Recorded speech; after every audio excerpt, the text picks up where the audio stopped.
the report is Dying Light 2 is a total mess, everyone.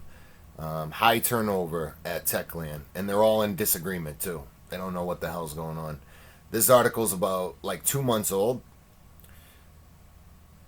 So, they're saying it's in good shape and not to worry, and it's coming. But I don't even think this game's coming this year, honestly. I really don't even think this game will be coming in 2020. So there's been leaks and reports that Techland is just a mess. They're pulling at the story, the mechanics, just everything.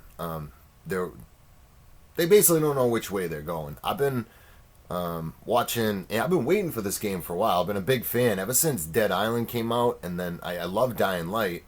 And I've been waiting for this, and a lot of us have. So, and we hope it's good. The report is, though, it's a mess. They had to focus on the story. Then they're forced to focus on the gameplay, and there's non-stop changes. It talks a little bit about some other guy, some different people coming in and trying to change it, and everyone has their own views on how this game should be. But my view is there's a lot of good zombie games out there, not all for console, and they're not as, big as Dying Light 2 is supposed to be.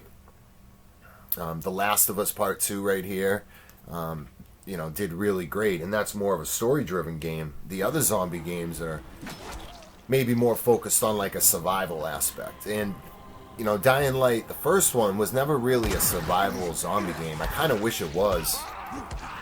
The biggest issue I had with Dying Light 1 was kind of the looting aspect.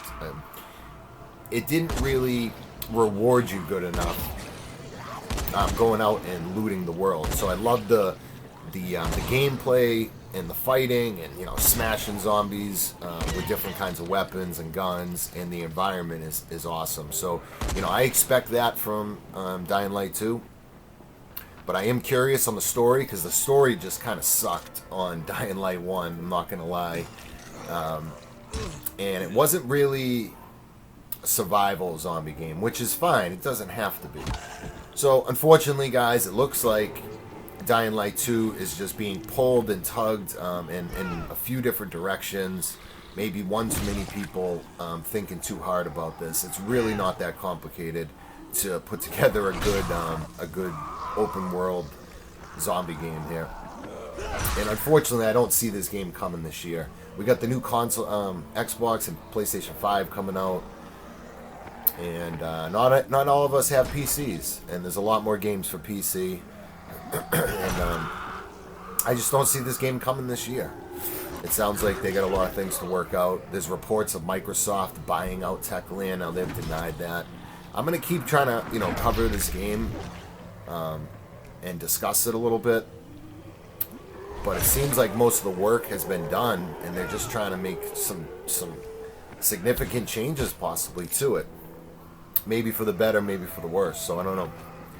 I wish this game was out now. I miss it. I miss the gameplay. Killing zombies in it. And I think we all have pretty high hopes for Dying Light 2. And let's not get started on Dead Island. Like, where the hell is Dead Island 2? I mean, I could do another video on that. That freaking game was supposed to come out. You can actually buy the game right now, and who knows if that thing's ever gonna get done. So that's basically it. Just a little discussion here on Dying Light 2. And I'll see you guys in the next video. Drop a like. The eyes of the world have been glued to the city of Harran for the past 2 months, following the outbreak of a previously unknown pathogen. It is not yet clear what has caused this gruesome affliction. The local government's Ministry of Defense erected a quarantine wall shortly after the outbreak. The global relief effort's steady stream of supply drops has sustained what few survivors remain in the city. The Ministry of Defense believes more radical action should be taken to stem the tide of this virus. The question is, are there still non-infected survivors in the city as the GRE maintains? And if so, will the ministry still go through with a stated plan to annihilate the city in an attempt to wipe out the Harran virus once and for all? Whether by way of the virus or the ministry's proposed plan, one thing is certain: Harran's days are numbered.